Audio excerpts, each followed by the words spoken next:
Honestly আপনাদের lecture আমরা অনেক শুনেছি, 15 বছরে আপনাদের অনেক লেকচার দেখেছি, অনেক অপিনিয়ন আমরা দেখেছি। আপনাদের মিনিমাম মোরাল স্ট্যান্ডার্ড নাই। আমি বলবো বাংলাদেশের মিডিয়া গত 9 মাসে আনপ্রেসিডেন্টেড ফ্রিডম উপভোগ করছে, এবং আপনার কনটেক্সটটা দেখতে হবে। এমন একটা কনটেক্সটে যেখানে আপনার একটা বড়, আমি বলবো বিপ্লবী হয়েছে, আপনার গণঅভ্যুত্থান বা বিপ্লব হয়েছে, এবং সেই বিপ্লবের যারা সৈনিক ছিলেন তাদেরকে মিডিয়ার একটা বড় একটা অংশ তাদেরকে সন্ত্রাসী, তাদেরকে জঙ্গি বলার চেষ্টা করেছেন, লেভেল দিয়েছেন।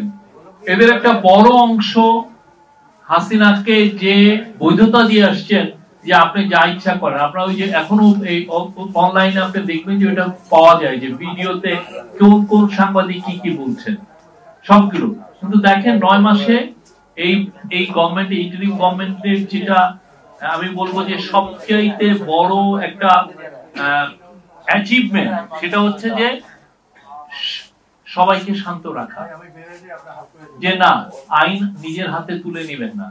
গণঅভ্যুত্থান পরবর্তীতে সব দেশে মানুষ আইন নিয়ে, কারণ তারা তাদের যে রাগটাকে তারা প্রশমিত করতে পারে না। কারা যারা আগে এই যে আপনি কেন একটা গণঅভ্যুত্থানে যারা গিয়েছে তাদেরকে আপনি কেন বলছেন যে সন্ত্রাসী বা জঙ্গি? আপনি এই জন্য বলছেন যে ওই শেখ হাসিনাকে আপনি বৈধতা দিচ্ছেন যে ওদেরকে মারো, ওদেরকে খুন করো, খুন করার বৈধতা আপনি দিয়ে দিচ্ছেন এইগুলো ভাষা লিখে। তারপরে যে যারা এই গণঅভ্যুত্থানটা করলো তারা তো রিভেঞ্জ নিতে পারতো। আমরা ওই জায়গায় যাই নাই। আমি আমাদের যারা গণঅভ্যুত্থানে যারা জয়েন করেছিলেন লাখ লাখ তরুণ, তাদেরকে আমি স্যালুট জানাই, তারা ওই জায়গায় যান নাই। এটা একটা বড় অ্যাচিভমেন্ট ছিল এই যে 9 মাসে। সত্যিকার অর্থে আপনারা অনেকে অনেক ধরনের কথা বলেন যে হ্যাঁ 266টা মার্ডার কেস হয়েছে, আরো অনেক কিছুর কথা বলেন, কিন্তু সত্যিকার অর্থে কোন পত্রিকাকে কি আমরা বলছি যে না আপনি সাংবাদিকতা করবেন না? আপনার ইডিওলজিক্যাল পজিশন আগের গভর্নমেন্টের ছিল, আগের গভর্নমেন্টের সেবাদাস ছিলেন। আমরা কোন জার্নালিস্টের চাকরি খাচ্ছি? শুনেছেন কোথাও যে কাউকে গভর্নমেন্ট বলেছে যে চাকরিটা খেতে? অথচ ওই সময় একদিনের নোটিশে আমার দেশ বন্ধ করে দেওয়া হয়েছে, দিগন্ত টিভি বন্ধ করে দেওয়া হয়েছে, ইসলামী টিভি বন্ধ করে দেওয়া হয়েছে। কি জন্য দিনকাল যায় যায় অবস্থায় ছিল, শেষের দিকে এসে বন্ধ করে দিয়েছে। আবুল আসাদের কথা তো মনে আছে, তাকে তার রুমের থেকে ছিড়িয়ে নিয়ে আসছে। আমি তখন এএফপি-তে ছিলাম, আমার কলিগ একজন এডিটরকে বললেন যে আপনি একটু বলেন এইটা বিষয়ে আপনার বক্তব্য কি একটু। উনি তো এডিটর, ইডিওলজিক্যালি আপনি সংগ্রামের জার্নালিজম আপনি নিতে পারেন না, সেটা আপনি এটা আপনার নাই নিতে পারেন, এটা হতেই পারে। আপনি হয়তো বা লেফটিস্ট, আপনি সংবাদের জার্নালিজমকে পছন্দ করেন না, কিন্তু যখন একটা এডিটরকে টেনে হিচড়ে নিচে নিয়ে এসে তাকে রক্তাক্ত করা হয়, ওই এই যে ভয়ানক রকমের একটা যে অন্যায় করা হলো, এটাকে তো আপনি কন্ডেম করবেন, নিন্দা করবেন। ওই এডিটর নিন্দা করেন নাই, কি ভয়াবহ জিনিস। এখন অনেকে এদের মধ্যে এখন অনেকে মোরাল হাই গ্রাউন্ড নিয়ে অনেক বড় বড় লেকচার দিচ্ছেন। অনেস্টলি আপনাদের লেকচার আমরা অনেক শুনেছি, 15 বছরে আপনাদের অনেক লেকচার দেখেছি, অনেক অপিনিয়ন আমরা দেখেছি। আপনাদের মিনিমাম মোরাল স্ট্যান্ডার্ড নাই, মিনিমাম মোরাল স্ট্যান্ডার্ড নাই। আপনাদের কোন এই আমাদেরকে মোরাল লেকচার দেওয়ার কোন রকমের কোন গ্রাউন্ড নাই। আমরা এই জুলাই গণঅভ্যুত্থানের পরবর্তীতে আমরা কি কি দেখেছি? প্রথম, আমরা এই গভর্নমেন্ট কোন নিউজ আউটলেট বন্ধ করেনি, একটা নিউজ আউটলেট বন্ধ করেনি, বরঞ্চ দু একটা নিউজ আউটলেটের আপনার অনলাইনে অ্যাক্সেস পাওয়া যেত না, আমরা সেগুলোকে ওপেন করে দিয়েছি। আপনার নেত্র দেখেন। সেকেন্ড, কিছু কিছু জার্নালিস্ট জব হারিয়েছে, এটা সত্য, আমরা অস্বীকার করছি না, কিন্তু কথা হচ্ছে এই জব হারানোর জন্য এটা কি ইন্টারিম গভর্নমেন্টের দায় নাকি মালিকদের দায়? মালিকরা তাদের পুঁজিকে প্রোটেক্ট করতে যে তার বিজনেস ইন্টারেস্টকে প্রোটেক্ট করতে যে তারা সাংবাদিকদেরকে জব খাচ্ছে, সেটার দায় তো আমাদের না। এবং এই যে এদের কেউ দেখবেন না কারো, হ্যাঁ এমন একটা দেশ আছে যেখানে প্রশ্ন করলেও চাকরি চলে যায় বলে উনি আসলে আমাদেরকে দিকে একটু হিন্টস করছেন। ভাই আমরা কারো প্রশ্ন করার জন্য কাউকে চাকরিও খাচ্ছি না এবং কাউকে আমরা বকাঝকাও করছি না আপনি এই কোশ্চেনটা কেন করলেন। আপনাদের আরো যত কঠিন কোশ্চেন আছে আমাদেরকে করেন, আমাদেরকে নিয়ে যত কঠিন জার্নালিজম আছে করেন, আমরা মাইন্ড করি না। আমরা চাই দেশে মিডিয়া ফ্রিডমটা ইনস্টিটিউশনালাইজ হোক, সবাই কথা বলার রাইটটা পাক। কিন্তু সত্যটা বলেন, এই জবটা খাওয়ার, এই যে কিছু জার্নালিস্টের যে জব গিয়েছে সেটার মূল কারণ হচ্ছে যারা মিডিয়া আউটলেট ওন করেন। এবং আপনারা দেখেছেন যে মিডিয়া যে রিফর্ম কমিশনের এখানে লেখাই আছে যে টিভির লাইসেন্স কি কি বলে ওনারা নিয়েছিলেন, শেখ হাসিনার থেকে যে টিভির লাইসেন্স নিয়েছিলেন কি বলে ওনারা নিয়েছিলেন, যে না আওয়ামী লীগের বয়ান প্রচার করবেন। তো ওনারা এখন দেখছেন যে হ্যাঁ এটা তো নতুন যুগ আসছে, আমরা নতুন অ্যালাইনমেন্ট করি, করে ওনারা ওনাদের মতো দুই একটা জব খাচ্ছেন। সেটার জন্য তো আমরা কাউকে তো বলি নাই। আপনি যদি এভিডেন্স আনেন যে আমরা ওই মালিককে বলছি যে এনার জব খান, মোস্ট ওয়েলকাম।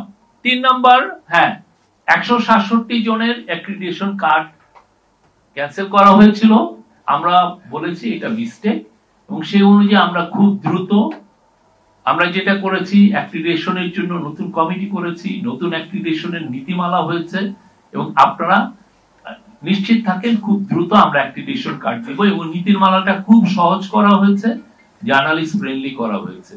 আপনারা খুব শীঘ্রই আমি বলবো যে অ্যাক্রিডিটেশন আবার দেওয়া শুরু হবে এবং যারা যারা জার্নালিস্ট তারাই পাবেন। আগে যেটা অ্যাক্রিডিটেশনের সবচেয়ে বড় সমস্যা যেটা ছিল সেটা হচ্ছে যে এটা নিয়ে ছাত্রলীগের ছেলেরা কাজ করতেন। এমপি, অনেকগুলো এমপির একটা জার্নালিস্টের কার্ড ছিল, যাতে অনেকের এই আওয়ামী লীগের লিডার, ডিস্ট্রিক্ট লেভেলের লিডার জার্নালিস্টের কার্ড নিতেন, কেননা সেই ক্ষেত্রে ওই কার্ড নিয়ে সচিবালয়ে ঢোকাটা তাদের জন্য ইজি। ওইখানে যে অনেক ধরনের লবিং করতে পারেন, তার গ্রামের বাড়িতে রাস্তা বানানোর জন্য লবিং করেন, কোন কন্ট্যাক্ট পাওয়ার জন্য লবিং করেন, জার্নালিস্টের কার্ডটা তাকে ইজি অ্যাক্সেস দিত। আমরা সেই জায়গাটাকে সরে এসে আমরা চেষ্টা করছি যে যাতে যারা জার্নালিস্ট, যারা ওয়ার্কিং জার্নালিস্ট এবং যাদের সত্যিকার অর্থে সচিবালয়ে যেতে হয় তারাই যেন কার্ডগুলো পান। 4 নাম্বার, আমরা 266 জন জার্নালিস্টের এগেইনস্টে মার্ডার কেস হয়েছে। ডেইলি স্টারের একটা রিপোর্ট এসছে, তারা এটা করেছেন, আমরা ওয়েলকাম করি যে এটা নিয়ে আরো রিপোর্ট করা হচ্ছে। কিন্তু আমাদের কথা হচ্ছে যে এই যে 266 যে মার্ডার কেস হয়েছে কারা কারা করলেন, এটা কি গভর্নমেন্ট করিয়েছে? দেখেন ব্লেমটা কিন্তু আমাদের দিকে আসে যে না আমরা আপনারা করেন নাই ঠিকই, কিন্তু আপনারা তো অ্যাকশনই নিতে পারেন।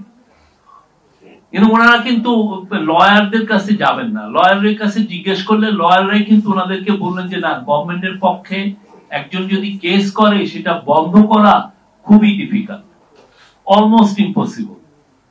আপনি থানায় আমি বললাম আপনার কেসটা নিব না, সে চলে যাবে কোর্টে, কোর্টে গিয়ে বলবে, কোর্টের থেকে এসে অর্ডার নিয়ে আসবে, নিয়ে এসে থানায় বলবে যে কোর্ট বলেছে আপনার কেসটা নিতে। আপনি আটকাবেন কিভাবে?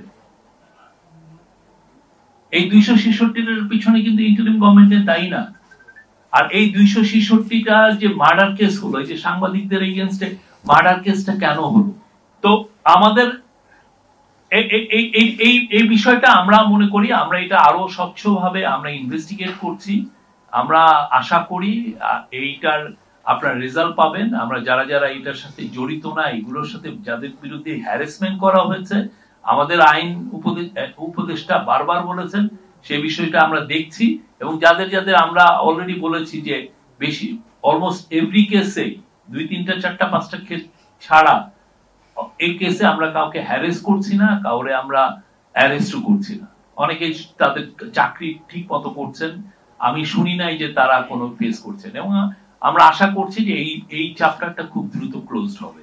কাউকে ইডিওলজিক্যাল পজিশনের জন্য কাউকে কি প্রসিকিউট করা হচ্ছে? আপনি শুনেছেন যে না আপনি যেই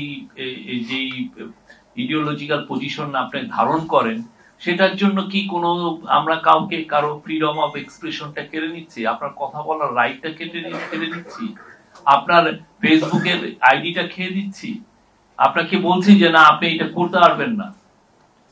অনেক সাংবাদিক প্রতিদিন আমাদের এগেইনস্টে লেখেন, না জেনেও, না একটা জিনিস সত্যতা অনেক গভীরে না যেই ভাষা জেনে অনেক কমেন্ট করেন,